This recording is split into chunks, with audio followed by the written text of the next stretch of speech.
Duel entre prétendants aux phases finales, les Angoumoisins toujours en course pour une éventuelle qualification recevaient des Biterrois défaits la semaine dernière face à Biarritz. Et tout de suite, les Charentais ont mis beaucoup d'applications dans leur jeu. Le jeu se situe sur la ligne médiane. Dorian Jones s'échappe d'un défenseur biterrois. Le jeu va se poursuivre avec cette première pénale touche après seulement 5 minutes de jeu. Et Arnaud Aiguille, accompagné de tout un pack, ira aplatir derrière la ligne le premier essai de la rencontre en faveur du SA15. 7-0 pour des Angoumoisins. La transformation assurée par le Gallois Jones qui permet déjà de donner de l'ampleur au score. Des Biterrois qui vont tenter de réagir dans la foulée. Le gros plaquage de Shalva Sutiashvili qui démontre toute l'efficacité également défensive de la part des Angoumoisins. Les Biterrois vont tout de même tenter de répliquer avec ce jeu au pied à suivre à destination d'Arnaud Pic. Le rebond ne sera pas favorable aux demi de mêlée Biterrois. Dans la gestion de jeu et dans la transformation de celui-ci, les Angoumoisins font merveille avec ce ballon de relance à la main pour les Angoumoisins. Sakusa Buritakiasa qui va hériter de ce ballon sur le petit périmètre. Le retour intérieur sur le capitaine Guillaume Laforgue. Le ballon qui vit dans les mains jusqu'à Antoine Roger. Et à la conclusion de cette action d'éclat, l'ailier fidjien pour marquer déjà le deuxième essai de cette partie.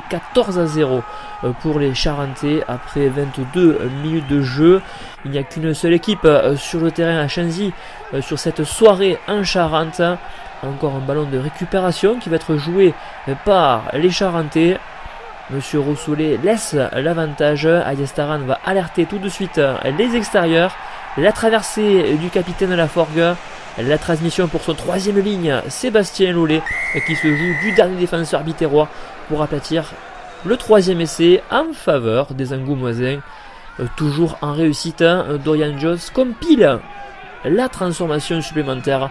21-0 en faveur du SA15 qui continue toujours à déployer un jeu aussi séduisant sur lignes arrière. Ce jeu de passe admirable à l'attention de Antoine Roger pour la passe décisive à l'attention de Pierre Lafitte qui va aplatir entre les poteaux le quatrième essai déjà en faveur des Angoumoisins. Les Biterrois qui se réunissent pour tenter de répliquer en vain. Dorian Jones qui va rajouter les 2 points supplémentaires de la transformation. Le score sans appel en faveur d'Angoulême. 28-0 à la pause. La deuxième période sera l'occasion de voir encore une fois les bonnes dispositions des lignes arrière angoumoisines. Pierre Lafitte est éjecté sur cette occasion de justesse hors des limites du terrain à 2 reprises.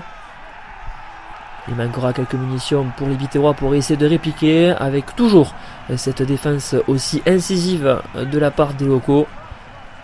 Ayastaran croyait bien marquer cet essai sur cette possession. C'est le capitaine Jean-Baptiste Barrère qui sauve la patrie du côté des Biterrois. Les rebonds favorables du côté des Angoumoisins. Benjamin Lapère qui parvient à plaquer Sébastien Lollet pour éviter un essai supplémentaire.